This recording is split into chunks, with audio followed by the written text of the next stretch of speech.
It's my honor to have another dear friend, Melanie Gomez, join us today for a very important subject as we are going to be talking on transitioning to adulthood. Melanie is an author, a speaker, and most importantly, a special needs mom. So Melanie, thank you so much. Why don't you go ahead and introduce yourself to everyone? Thank you so much. I'm super excited to be here with you and excited to talk through this really now topic that's an important topic in my life right at this moment. As you mentioned, my name is Melanie Gomez. I am a special needs mom. I have two sons, two adult men sons right now, and I'm married for 27 years and live down in sunny South Florida, which is great in the winter, and right now we're sweltering in heat. I am a full-time working mom, and I also, my passion and my ministry is kind of reaching out to and connecting with other special needs moms, special needs parents who are on this journey with me. So that's why I'm happy to be here. Yeah. So thank you so much. Love having you. So let's just jump right in. We've got a lot to cover with all this today. And first off, I'll say there's absolutely no way we're going to be able to cover everything because there's so much. But let me just kind of kick it off to you, Melanie. What's some of the first things you'd like to just share with us that's the most important things we need to know just kind of getting into this? Well, I remembered that I wanted to, when I introduced myself, show you my family. So I'm going to start with this because we're talking about adults. And the picture on the left is my whole family right now. This is my oldest son is in the middle, and he was married a year ago today, or a year ago tomorrow. He was married. So this was a year old. And then you see my husband, Tony, is next to him. Our son, Nicholas, who was born with a rare genetic disorder, is over there on the end having the best day of his life. And my new daughter, Priscilla, is next to me. And then the other picture is me and Nicholas. And so this is kind of what our life with an adult who has special needs or an adult with disability looks like these days. So I just wanted to share that picture with everyone.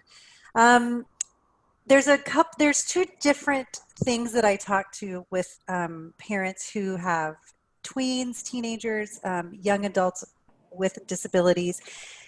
There's two different things, right? There's this whole world of really big logistical issues, and you've heard about it, and there's just a myriad of things to go through that are legal and financial and logistical and school or work or transition or whatever all those things looks like. There's a whole world of that, and we can definitely dig into and talk about some of those issues that are real and are very important to be aware of, right? So there's that whole world. The other world is just the spiritual and emotional issues that come with transitioning your child who has special needs into an adult with disabilities. I will tell you that for 20 years or for 18 years, I mentioned that my calling, my passion was working with other moms who have special needs kids. And so that was kind of my name tag was I'm a mom of a special needs child. I owned it. I walked in the victory of it because God had brought me such a long way. Every parent's story is very unique, but what I found in common with other believers is that in all of us, God has brought something really great out of that situation and out of whatever we went through. And so we all kind of share that commonality. And I think we all share that same passion to pull other parents out with us, right? To show them the light and share with them. So that was really a big part of what I did and my identity. I was a speaker. I went to conferences. You mentioned I'm an author. I wrote a devotional. It's called Bundle of Joy, and this is actually a devotional for parents who've recently received a diagnosis, or really any parents of special needs kids. And so I recommend for every parent to read. It's a great devotional for you to go. Thank you. And so that was really a big part of my identity. So this other thing, as I knew there were logistical and legal and practical things I needed to do, I was really blindsided by the fact that my identity was about to change. And whether you're a believer or not, or what your calling or your business or your job is, that's something that really blindsided me, that I wasn't prepared for. I knew of, as someone who had walked in a relationship with God for a long time, I knew about preparing for seasons, and I knew about seasons and changes. I just wasn't aware of this one. So that's the other side of this coin that I really like to talk about and share and be really transparent about. I'm still there. I'm still in it. Nicholas is 20. Just in March or April, we had to do something we'd never done before because coronavirus meant he wasn't able to go out of the house. I had to work full time in the house. And so for the first time, we have a caregiver, a person that is not a family member or a grandma who's in our house. So just little tiny things like that. There's so many. And I just was really caught off guard by those as well. So there's a lot to talk about. There's a lot to unpack. There is. And you know, I think one of the most important things for any parent to think about and realize is transitioning to adulthood starts early. It doesn't start when your child's 16, 17, 18. It starts, you know, when they're 4 and 5. And what I mean with that is it can start with as early just teaching self-care skills. That's preparing your child for adulthood, you know, teaching them, you know, daily tasks, how to bathe, how to dress, self-feeding, brushing teeth, toileting. Those are all important. But then you also have life skills. As they get older, driving and being able to make friends and have relationships. That's vital for us to be able to teach our kids how to do that. And then we get into whole financial management, health management, doing chores around the house, meal preparation and cleanup. Those are all things that I think a lot of times we forget about, but that's actually preparing our kids for adulthood and this whole transition. So I don't want, you know, our parents of younger kids out there thinking, oh, this is a long ways away from me. No, actually, you need to start working on this today. If you've got a 2-year-old, you're working on it. If you've got a 5-year-old, an 8-year-old, a 15-year-old, you're working on this. And obviously, as we get into, you know, a little bit more here, as we get closer to being 18 and older, more things come into play. But that's one of the points I just want to throw in there, that we need to start early and realize there's a lot to the process with creating independence and self-care and life skills for the kids. And I don't know if you want to speak into any of that. I mean, I would just agree wholeheartedly and say that, you know, as a parent, you walk this balance of, I'm going to believe the best. I'm going to believe that my child is going to achieve all of these things. And by the time they're 18, I'm praying and believing that they will be independent and fully functioning. And there are so many different levels that our kids present at when they're young. And I believe and agree with that you pray and believe that your child will exceed expectations and will make it where your dream is for them. But you're right. There's also being pragmatic and being prepared and doing all the things that need to be done to make sure that happens. And so early on, there are academic choices that you need to make. Early on, there are training and skill choices that you need to make. Are we going to focus on this, or are we going to focus on that? And I would say that as a parent, it's really important to always own those choices for your child and own what you're prioritizing, because a school system, for example, is going to prioritize goals that are set by a school system that are for academic achievement by a certain level. We had to, when Nick was 16, we actually changed his school, which was a really hard time to change schools and transition. But we chose specifically at the age of 16 to move to a school that was going to allow him to prepare for adulthood with a disability rather than a school that was going to continue really trying to work with him to achieve certain academic skills.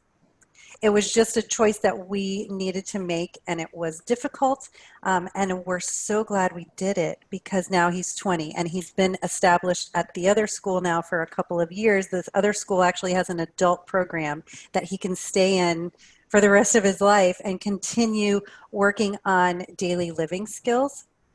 So it's a perfect example of what that looks like and everybody's different, but certainly it's something to know that God has given you this child forever, and the school system has until they're a certain age and until they reach a certain check mark on a box, right? So being able to balance and own that is really important. Right, right. So, I know, you've got some things you'd like to share with us as we can, help our child prepare for this transition, and there's different areas that we can hit. One of the first one is the community. What can we do with community? So what I figured out is that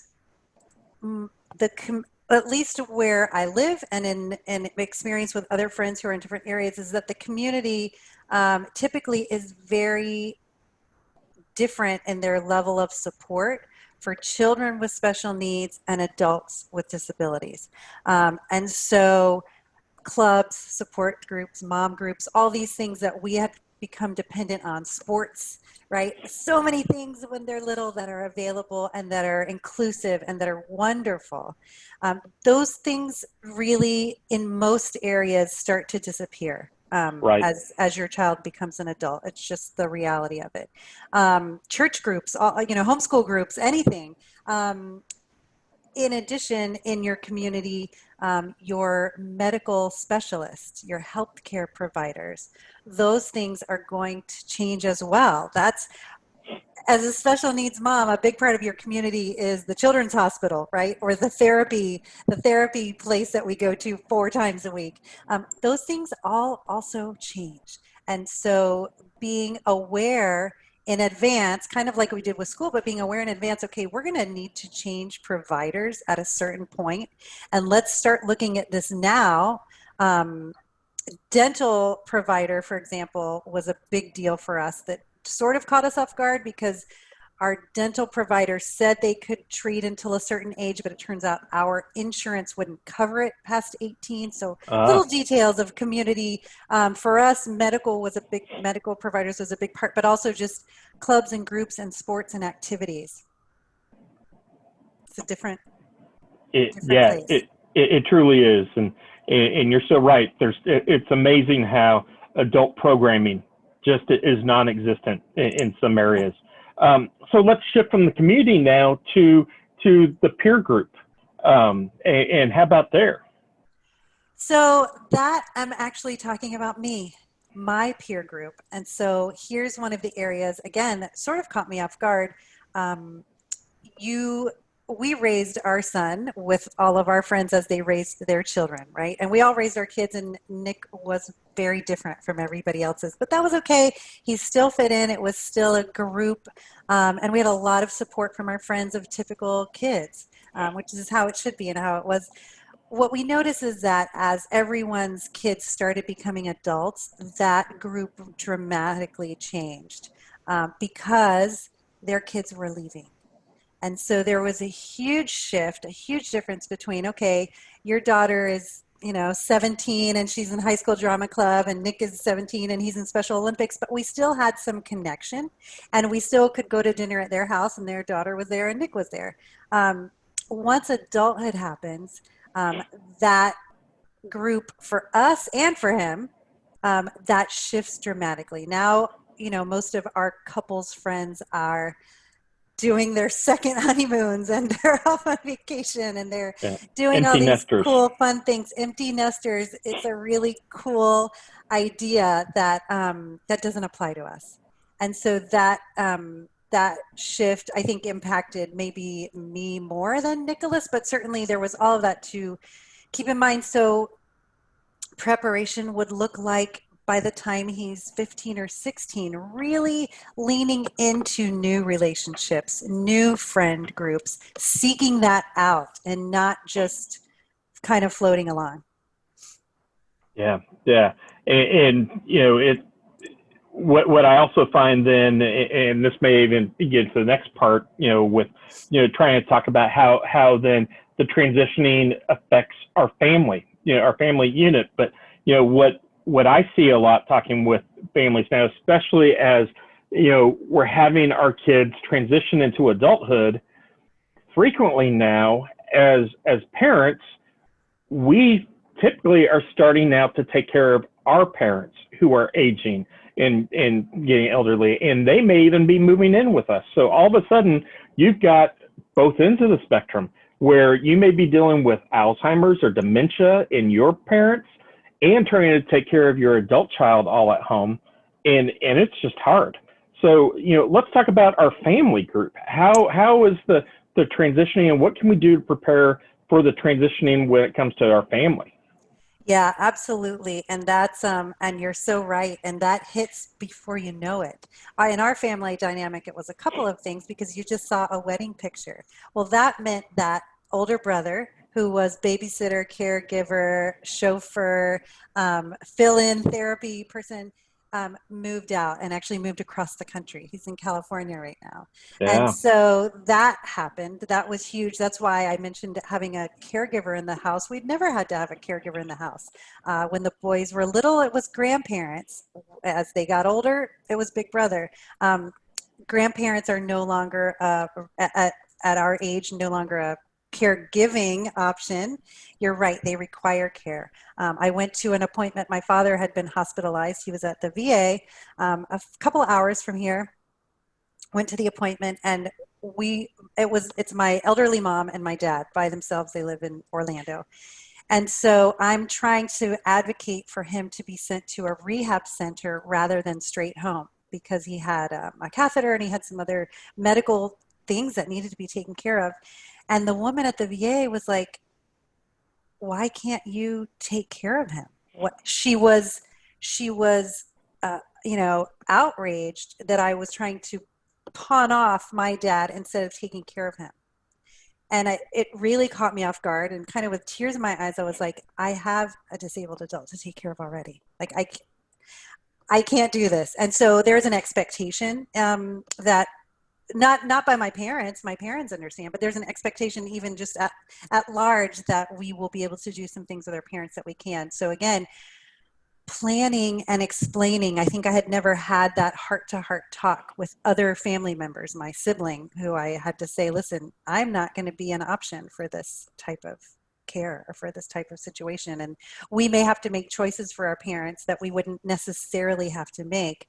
But being aware of that, planning, talking to their medical team. I went ahead and got my parents, I got their paperwork and living wills and power of attorneys and all the things also taken care of, right? So that was going to make sure it was all outlined quickly, but definitely affected us. Nicholas's other grandma, my husband's wife, passed away last year. The death of a grandparent was a huge blow for Nicholas, something that we hadn't, you can't really prepare for that, but hadn't anticipated it being such a big challenge for him to get over. So those things all just kind of hit. And that's where I think my comment about spiritual preparation kind of comes back into play. Because you know what? The truth is, when your child transitions to an adult, there are things that are going to happen. There are things that are unavoidable. I cannot avoid my parents having health issues. I cannot avoid death in the family. I can't avoid certain things. Couldn't avoid COVID. Spiritual preparation, a really intentional, aggressive prayer life around this. A preparation saying, God, the same way that you would prepare if you were starting a new job, I'm sure I would be, reading my Bible and preparing and believing. Really taking that type of intensity for preparation. I don't I don't think I can overstate is huge. And believing and taking these things before the Father every single day and saying, guide my steps, show me the answers, help the right people come in my path. Really relying on him, at least as much as I ever did when we very first started this journey, maybe even more than I did before. Can't be overstated. Right. Yeah, no question. I think if any parent, but especially the parent, you know, with a child with disabilities, need to have a spiritual component there, and have God at the center of that to help guide you and help you through. Let's shift now to probably one of the biggest areas and that we need to talk about, and that's on the legal aspect. And first, let me just throw out, you know, a couple things with that. You know, planning for your child's future is probably one of the most important tasks that you will ever be given. And it's amazing how at the age of 18, life changes for your child. You know, they are now officially an adult, and you don't have any say in their life legally anymore. And so if you've not prepared legally for that, you know, life can be altering for you, and severe things can happen. So, you know, special needs planning is vital to be doing, and that includes a whole host of things, and we can talk about a few of those. First off, you know, Melanie, you're not an expert. I'm not an expert. We'll have a talk about this later in the future, but, you know, my best advice for both Melanie and I is, you know, anyone listening, go seek professional help when it comes to any of the legal aspects with transitioning to adulthood. Whether your child is ever going to be able to live on their own or not, it doesn't matter. If your child is going to be with you and stay in your house, you still need to do some things. So let me throw that out to you. Let's talk some of the legal aspects now. Yeah, you're right. First, I think you summed it up in that one sentence: seek professional help. Definitely praying for that right person and finding the right help. Legally, it's different in every state. It's actually different in every county. So I can't even give you, unless you happen to be in my county right now, I can't even help you. What I can tell you is that I experienced, you know, parents sitting around at a Special Olympics practice going, hey, what'd you do? How do you do that? Do you know who I should call? You know, parents of 19, 20, 21-year-olds kind of just, I don't really know what to do. What should I do? Who should I call? I don't know. You can't fly by the seat of your pants on this. You need to really, I would say, by 17th birthday for sure, you need to be doing research like this was life and death on legal services. Can you afford to do this? Do you need to find a legal service that does it pro bono? You're going to have to work. You might have to get on a wait list for some of that. The legal process itself, from the time we met with an attorney until we were his guardians, was about 8 months, 8 to 10 months. It's a cumbersome process, and you're right. It's something that I found many parents just kind of winging it or not really worried about it because he still lives at home with me, and his doctor knows he can talk to me, right? And so that's the situation we were in too. The doctor is a friend of ours. She goes to our church. She knows she can talk to me and I can be in the exam room. Guess what happened? COVID. There's not a way to protect your child as an adult in that situation without serious legal, everything buttoned down just right. So more than ever, I would say that you need to do that research. You can't really listen to it on a talk. It's very specific to your state, to your county, but there's lots of things that need to be done to protect your child. I will also say, as a side note, I think I know why a lot of people put it off. I wasn't aware of this either. I think the thing that blindsided us the most was that legal guardianship and gaining legal guardianship, which was the most important thing we've done for Nick, right, was probably the worst process I've ever been through in my life. It was a terribly emotional process. It wrecked my husband and I. We actually both bawled while sitting in the courthouse with the judge. It's not pretty. And so it's something, again, that I would recommend being really spiritually girded, really taking it seriously, being prepared for it, because there will be emotional roller coasters, and you got to have all of your T's crossed and your I's dotted, so when those hit, you can keep the wheels rolling. And in our county, it was severe, and we're happen to be in Florida, where I know that guardianship is particularly difficult to gain. Because we're a community where there's lots of elderly people, and unfortunately, elder guardianship fraud is really huge here. So everybody told us as we went through the process, look, you have to jump through a million hoops, but it's because we're protecting elderly people. But unfortunately, you still have to jump through all those hoops as well. So it was Nicholas was appointed his own attorney. His attorney had to meet with him privately without me. He's not cognitively able to meet with an attorney without mom or dad in the room, but he had to legally. We had multiple examiners come to our home to talk to him, to talk to us, to examine our family. It was a grueling process. So it's something that you got to do, and you need to research it, figure it out, and get her done, because who knew that COVID was going to happen? And if I didn't have legal guardianship and had Nicholas contracted it, or I contracted it, we would not have been able to do anything with him. I will also say that Right. different states currently have different laws about COVID and individuals with disabilities. I believe in Florida, I still don't think that my rights as his guardian are as strong as they are in other states. You got to know that. You have to do that research and know what your rights are, even in certain situations. Yes, absolutely. So, let's just, I want to talk a little bit more on guardianship right now. Again, it's so important that parents go out on that. But there's three different things you need to be aware of. There's guardianships, there's limited guardianship, and there's durable powers. Mm-hmm.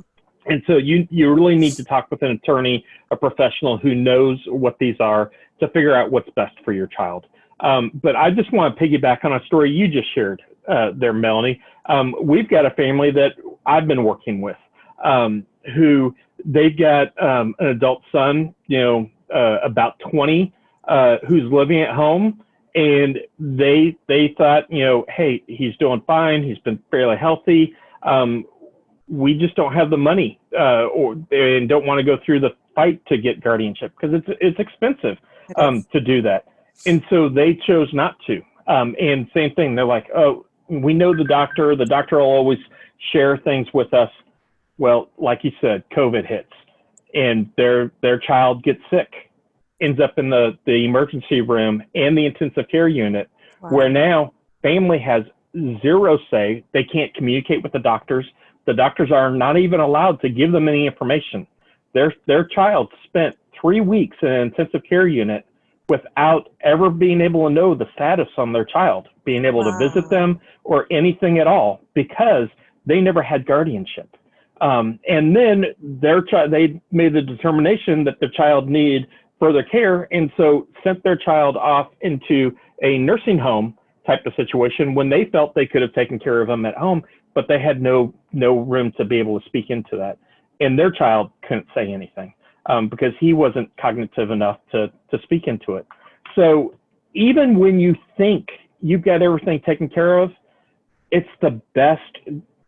You've got to take into account, you never know what's going to happen, and you need to protect your child, because if you're not protecting your child, I'm sorry, there's no one else out there, and you don't want it to follow just into the courts, because you lose all your rights.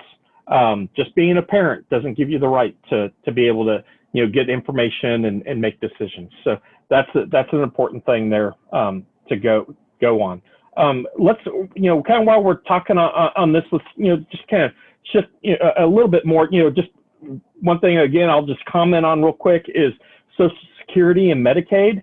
Those are things you need to be aware of and check into. We're not going to get into all particulars with that, but know that, federal restrictions say that, an individual's assets can't be more than $2,000 to be on SSI.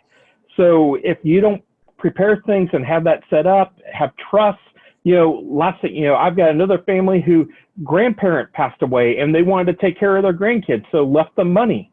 Well, it was more than $2,000, and all of a sudden they lost their benefits for SSI and Medicaid. And so, even talking with relatives and the importance of having a special needs trust and everything set up for that is so important to know what's going on. While we're talking about this, how about we talk a little bit about employment, and just, even the thoughts of that, or day programming. Where are you on that? Well, we are, Nicholas is still in school. He can stay in school till he's 22. Okay. He is currently not at a functioning level where he would be able to do supported employment or any type of post-secondary programs. So he will stay in an adult day program as he moves out of school. Like I said, we actually switched his school so that he could move easily and contiguously continue through that program. I will say that my experience with other families is that you think, well, my child is a little higher functioning. They're definitely going to be able to graduate. And I know a lot of families who have kids who are even in college, right? Using assisted programs at particular colleges or universities. There's everything from that to parents who've had to transition their child out of the home into a group home, right? So there's this whole spectrum. What I would say is none of it's easier and none of it's harder. I know that my heart has broken for moms who have higher functioning kids who can get a job and who can move into some type of post-secondary program because their child is more aware of the difference. In my case, Nicholas is not really aware that he's an adult, except that we tell him, you're a man now. And every time I put something on me, like, you're a man, you can't do that anymore. But he's not really affected by that. He's not aware that there's a difference between that and anything else, right? I've walked through this with some moms of higher functioning kids who do supported employment, and the challenges and the heartbreak there, because it's not only as I've had to go through my emotional struggle of the difference, now the child is aware that there's a difference. And that's a really challenging emotional place to try to navigate an adult through, right? Because an 18, 19, 20-year-old brain and hormones and the different anxieties and challenges that go with that. So higher functioning and supported employment and supported educational programs bring their own challenges, and I would say require as much research as if not, right? It's all different pieces of the same puzzle that as a parent we are uniquely qualified to find the right pieces and put them together, but it's not any easier to find a piece of the puzzle just because it's supported employment or it's day training or it's whatever that piece might be. It's just as important. It's just as crucial, and often much harder to navigate the more aware that the child is of becoming an adult. Right. Yeah. And I'd say too, remember, for the employment, the day programming, check in your areas. There are so many great resources that are there for you. I can think here locally for us, we've got a great church here, Church of the Resurrection, that's got this amazing bakery that has all of these adults with disabilities who bake these amazing cookies and just all kinds of great baked goods. That is so cool to see. We've got another organization, and their store is called Possibilities. They make dog cookies and treats for dogs that's open to the community. And so these are all different resources that can help getting people engaged and with employment and do things and help them out. So there's all kinds of different resources there. And you also kind of mentioned on the the living arrangements. And that's a big step as we're moving into, this whole transition. And, especially once they're done with school and as we're moving on, their process that we have to go through. Am I able to keep my child at home, or are they able to go to a group home? Does it need to be private, professional? Can they be in assisted living? Can they be independent living? All those. So those are all huge things that we need to go through. I don't know if you have any food for thought for families as they're out there thinking through the whole housing, living situations, because there may be some families out there who are just sitting there saying, I love my child dearly. I'm just not capable of taking care of them anymore. Especially as we're getting older, it's harder for us to get around. And if we have a more severe child with disabilities, it just may not be feasible for us. Obviously, prayer is a big part there too, but other thoughts? Yeah, so I'm going to first go back to, you were just talking about those cool supported employment and other programs. What I do want to say about that is, just as a reminder of our whole conversation, preparation is really key, and research. Any program like that I've ever seen has a wait list. Cool residential facilities for special needs kids have huge wait lists. Right. Even adult day programs. We were considering a move a couple years back, and I researched. Took me weeks to find this really cool place, and I was like, this is the place for Nicholas, and I called, and they have like a 3-year wait list. So the reason for this talk with Doc is, I think, what you said at the very beginning, preparation. It's not too early to figure all of those things out. As far as we are getting older, and I think that's one of the things I forgot to mention, is that I'm 52. And so that's a real thing. There's my parents, there's this, but there's also me in the middle. There's also parents in the middle. And so we all know that, and I said, every special needs child is unique, so every parent's journey is different. It's super important to find at this point a support network that is going to accept that your journey is different, particularly in that area. There's a lot of stigma around different choices that parents make for their kids. And there's no wrong choice if it's the choice that you prayed and believe and know is the right one for your family and the right one for your child.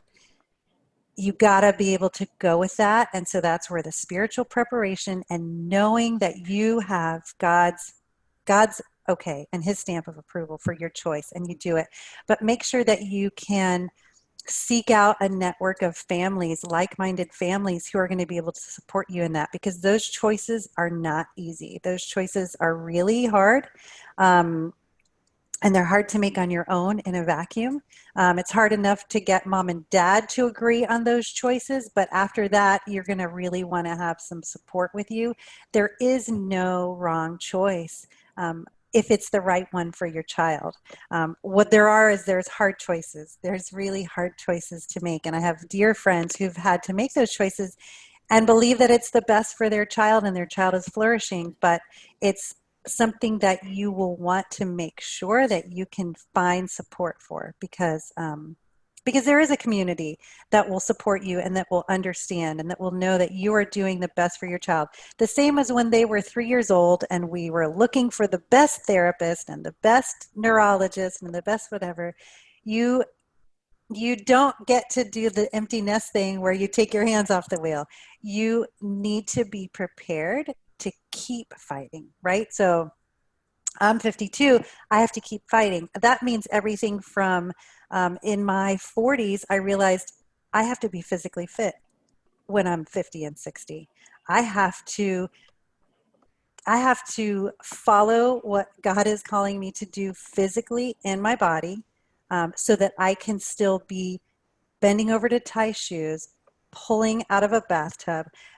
Those little things that I can't not be able to do if I believe that I'm going to keep Nicholas at home with me, right? So my husband and I prepared our bodies physically for his adulthood. We're doing a lot of different things that other people who have typical kids don't have to do in this season, but it's the preparation, and it's the seriousness of our calling and the privilege of our calling. If I'm called to do something exceptional for God and by God, then I need to be ready to carry that, what he's asked me to carry. So Absolutely. it's even in preparing ourselves for those situations. Yeah. So let's follow that then, and kind of shift now. Practically, how can we practically start preparing for our child for adulthood? So there's a lot of steps, and it depends on the age of your child, but there's a lot of steps that you can start taking now. And I think I have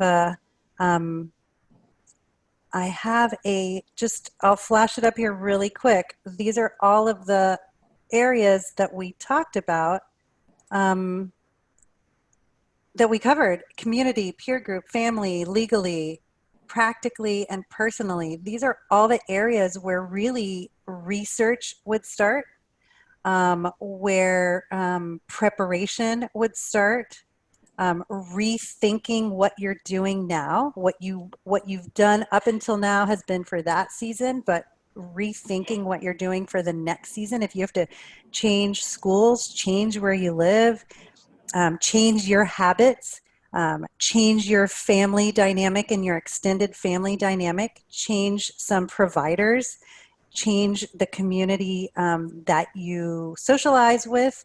There's so many things to think through and start preparing to transition slowly. Transitioning them all at the same time isn't really the best. So Right. if you can transition now to one new provider, one new specialist, if your child has, for example, seen the same doctors for 18 years, you don't want to change them all within 6 months, but really having a plan, preparing, doing research online, like you said, speaking to experts in certain things. Financial planning and legal planning certainly requires an expert. And I would say almost every community offers assistance for people who can't afford it. It's a fairly expensive process that we saved up for. So financial planning, not only for your child's future, but financial planning to do the guardianship, do your trust. There are so many areas to prepare in. I don't want it to sound overwhelming. What I do want it to sound is the real weight of managing this transition, and not letting, because you can not do any of those things and let the current carry you through it. But that's not how any of us have parented our kids up to this point, right? Mm-hmm. And so sometimes we kind of think, okay, well, now adulthood, the system will take over and just wash me through it. And so I think my alarm that I want to raise, or warning that I want to raise, not a warning, but a reality check, is that we can prepare, we can do it with excellence, we can get through it victoriously, having the best for our kids as they become adults, and we can do it so that we're building a future life that's as fun and exciting and free as the childhood. But it takes some work. It definitely takes some work. It takes research. You talked about, looking for online, looking for groups, finding those friends, finding peers, finding those experts. Yeah. Yeah. One other thing I want to address is I want to do a shout out to all of our single parents out there. We know the overwhelming majority of families with disabilities are end in divorce. And so we see many single parents who are approaching adulthood and this transition with their child on their own. And they may not have a spouse, and may not have the benefit that you do, Melanie, with having, a partner who's able to help them with that. So, what I want to bring out here is challenge you to realize you need to build a team. And really, it's everybody, whether you've got a spouse or not, whether you've got extended family or not. I'd encourage everybody to build a team, because bottom line, it takes a village to do this, and where each team member can have unique strengths and goals to help out. And what I'm reminded of is, I'm going to read a quick Bible verse. It's Proverbs 31, verse 8. And it says, "Speak up for those who cannot speak for themselves." And that, I think, applies so much right now with this whole conversation we're doing, in that as we're preparing for our children to transition into adulthood, they're not able to speak for themselves. They don't understand all this, and we need to be able to help them through that and be there through all this. So, get that team and help out through all of this, and that's going to be a big thing. Respite, even just helping you get a night off, a break. I think those are going to be big points for everyone. And then the last point I'd say with that, I think it's vital as we're working through all this that we stay positive. My key word in life is perspective. We need to change our perspective. So many times we can get wrapped up on all the negative things that are going on. Oh my gosh, we didn't get this, or this is going on, or have another meltdown. We need to change our perspective and focus on the positive things. Try not to let anyone steal your hope. If someone tells you, well, our state, the laws may not be as good as another state, don't let that steal your hope. You can be the biggest hope for your child, and you are your child's biggest cheerleader. And only God knows the plans He has for you and for your child. And don't let anyone take that away from you with that. So, keep that perspective there. We've got a few questions. Let's jump to those here, as we've got a few minutes here left. One of the questions says, life after COVID, I think we're going to need to rely more and more on each other as special needs families. In my experience, it's been hard to connect with families because I think we just struggle having the energy and being able to take on or share each other's burdens. And that's very much true in kind of what we were just going into, needing a team. You want to add anything on that? Well, I would say I found throughout the special needs journey that special needs parents are harder to connect with in general. Not all of them and not always, but it's always harder to make a connection, honestly, because we're busy, we're exhausted, we've got a lot going on, and we're kind of siloed off in our different exceptionalities. As Nicholas became an adult, I had to be aware of my own boundaries that I had set and break out of those. And start approaching other families that I typically wouldn't, start talking to people that maybe I didn't know as well or weren't as close, start seeking out that team, right? The team didn't come to me. I would say that I had to really seek out, which is not my comfort zone. I'm kind of a introvert, stay-home person.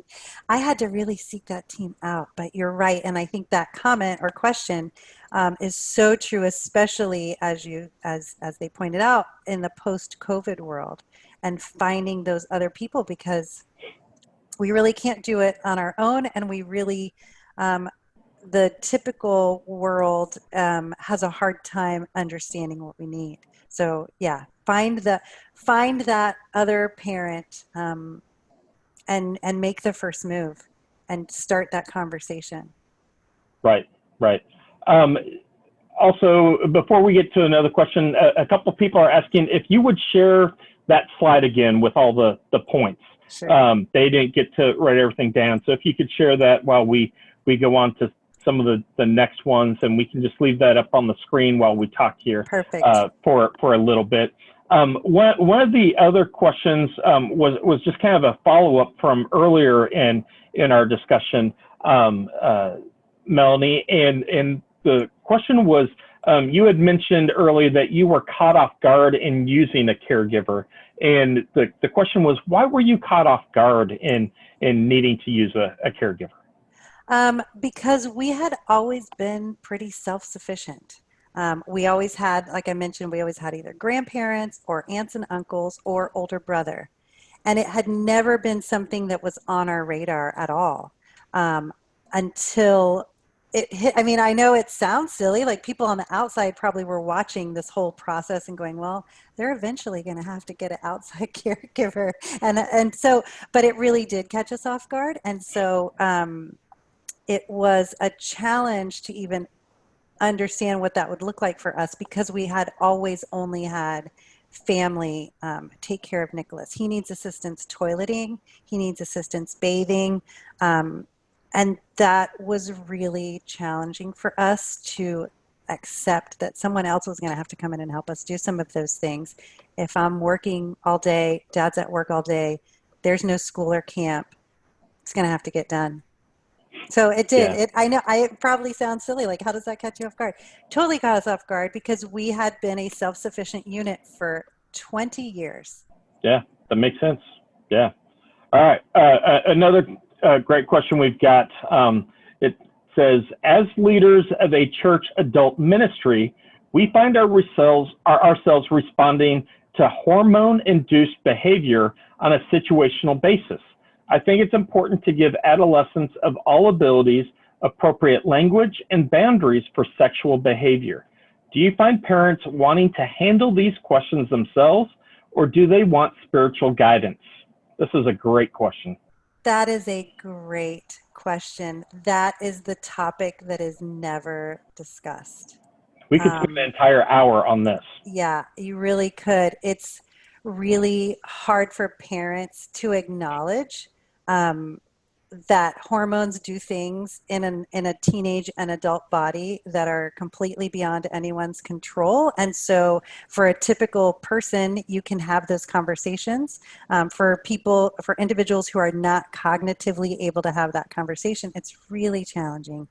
I believe that the parents would welcome any relief or grace that you could give them, because they don't even want to have that conversation. And so a church that's even willing to have that dialogue is a treasure, in that you would be willing to just have it like a normal conversation. And I think that I would welcome that conversation with open arms, because no one wants to talk about it. So I think absolutely. I think parents need probably help even understanding and accepting that this is a community issue, and it's okay to talk about, and it's okay that we have this challenge. Yeah, absolutely. And I think we will have that topic at a future Talk with Doc. Something I'm going to listen about, but it is truly one that it's almost a taboo subject, even though it should not be. We need to address that and talk through that. Another question that came in, and this is a great one that I have this conversation a lot with our family. So glad this came in. Should we automatically expect siblings and family to assist when they have their own dreams of a future? So, as you just shared, your son moved out to California. Should we expect him at some point, being a guardian, taking care of Nick? What's your thoughts there? So my thoughts are that every family is really different. Mm-hmm. And so I can't speak into your family dynamic or how the sibling dynamic works or how many siblings there are. I know that our hope is that our hope and belief is that Nicholas is as valuable to his brother Ben as Ben is to Nicholas, and that reciprocal value that they both have will continue for their whole lives. We don't have anything in writing that says, Ben, you have to do this at a certain age. I will tell you that our dream is that he will always be in a position to help and take care of his brother when that situation arises. I will also tell you that we have created a separate It's an insurance policy that we created in our financial planning that completely cares for Nick without affecting or incorporating Ben into that responsibility at all. So we have financially planned for a scenario where even if Ben wants to help his brother and wants to always take care of his brother, I don't want him to be in a position that he's got a daughter who wants to go to college, but his parents just passed away and he has to do something with Nick. I don't plan on passing away when his kids are in college, but I'm saying there are scenarios where I don't ever want my older son to have to make a choice between his brother and his family. He's got a wife, he'll have kids, he'll have a career, he'll have a business. So while my dream is that they will always be mutually valuable to each other, and I believe that, and I pray over their relationship now in the future, we have very specifically made financial and legal plans that would allow Nicholas to be self-sufficient without Ben having to do that. Yeah. So hope for the best. We have planned for whatever comes up. I don't know. I don't know if Ben's whole heart is to take care of his brother and someone in his family gets ill. Something, I don't know. I can't know that. Right. And I think that's good advice there. And I'm going to defer to another, one of the people who I believe is one of the true experts in this field, and that's Sandra Peeples. Sandra Peeples is a parent of a child with special needs and a sibling. She's got a sister with Down syndrome. And Sandra herself shares how her parents never had told her that they expect her to take care of her sister Sybil. And however, Sandra says she has always planned that at some point she will, because she has felt that responsibility herself. That doesn't make it right. That doesn't make it wrong. That's what's right for her. But I know many other families who I've talked to, and those siblings are like, you know what? I love my sibling with disabilities. I just can't do this. And that's okay. So I think it's an important conversation to have with your other children and letting them know, hey, I am not expecting, like you were talking about, Melanie, we are not expecting you to take care of your brother or sister. We're putting everything in place. But if they have desires to do that, not to stop that. Right. But have that be a conversation, have that be up to them. It very much depends on each person's personality, what they're like, and how that goes. But, we're coming up on the top of the hour here. I just want to ask you, Melanie, real quick, do you by chance have some resources or recommendations that people could go to when trying to think through and just start making some of these plans for transitioning to adulthood? So because like I said, every state and county and area is different. I don't have those type of resources, but I will tell you, for example, Key Ministry has a Parents of Adults with Special Needs page. You will find on Facebook, I think, some other great groups of adults, parents. And that's the same way, the same way I did when they were little. Seek out those types of ministries and resources, and they'll be able to guide you. They'll be able to connect you with somebody in your state, connect you with an agency or a place. And you'll follow a thread. And I believe that if you pray and ask God to lead and direct your steps, you'll find those next steps and those next places and people. Look in the right places, though. Look at a place like a ministry website or a right. a family parent-led group. Right. And I agree completely. First off, I'll say if anyone's looking on a legal aspect, and especially if you're in the, Kansas, Missouri area, I've got great contacts that I can refer you to that can handle all the, special needs trusts. And I've got other connections throughout the country, so I can help you out there too. So feel free to reach out to us here at SOAR. Parent groups, support groups are other great things.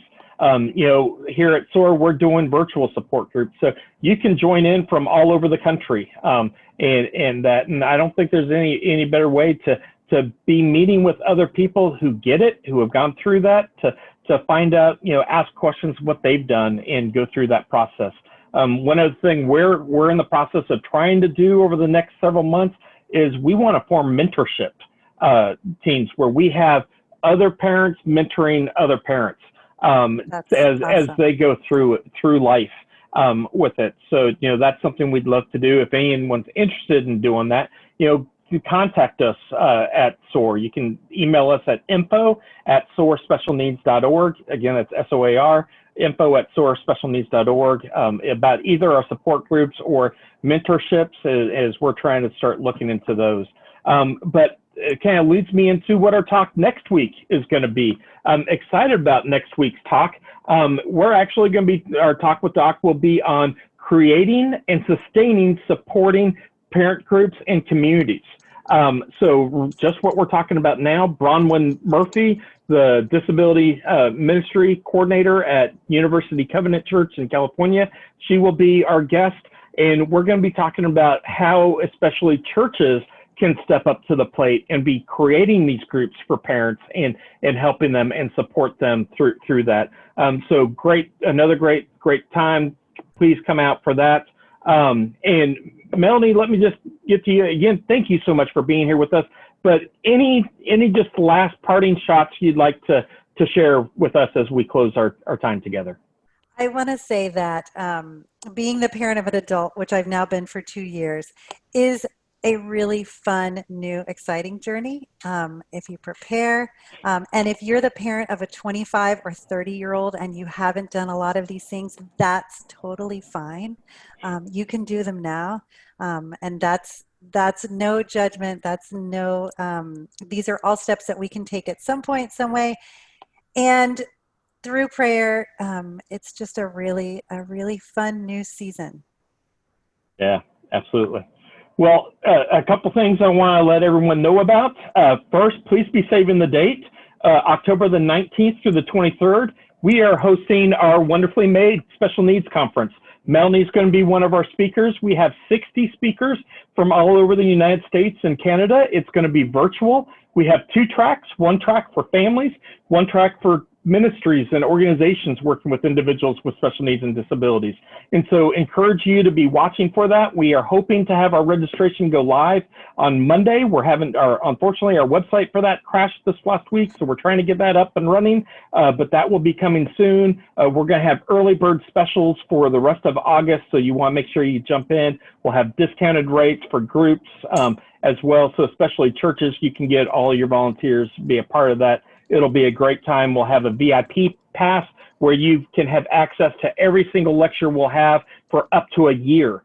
Plus, that'll give you some of the extra behind the scenes talks that we will have that won't be feature talks. So it's going to be a great conference, a lot of great talks.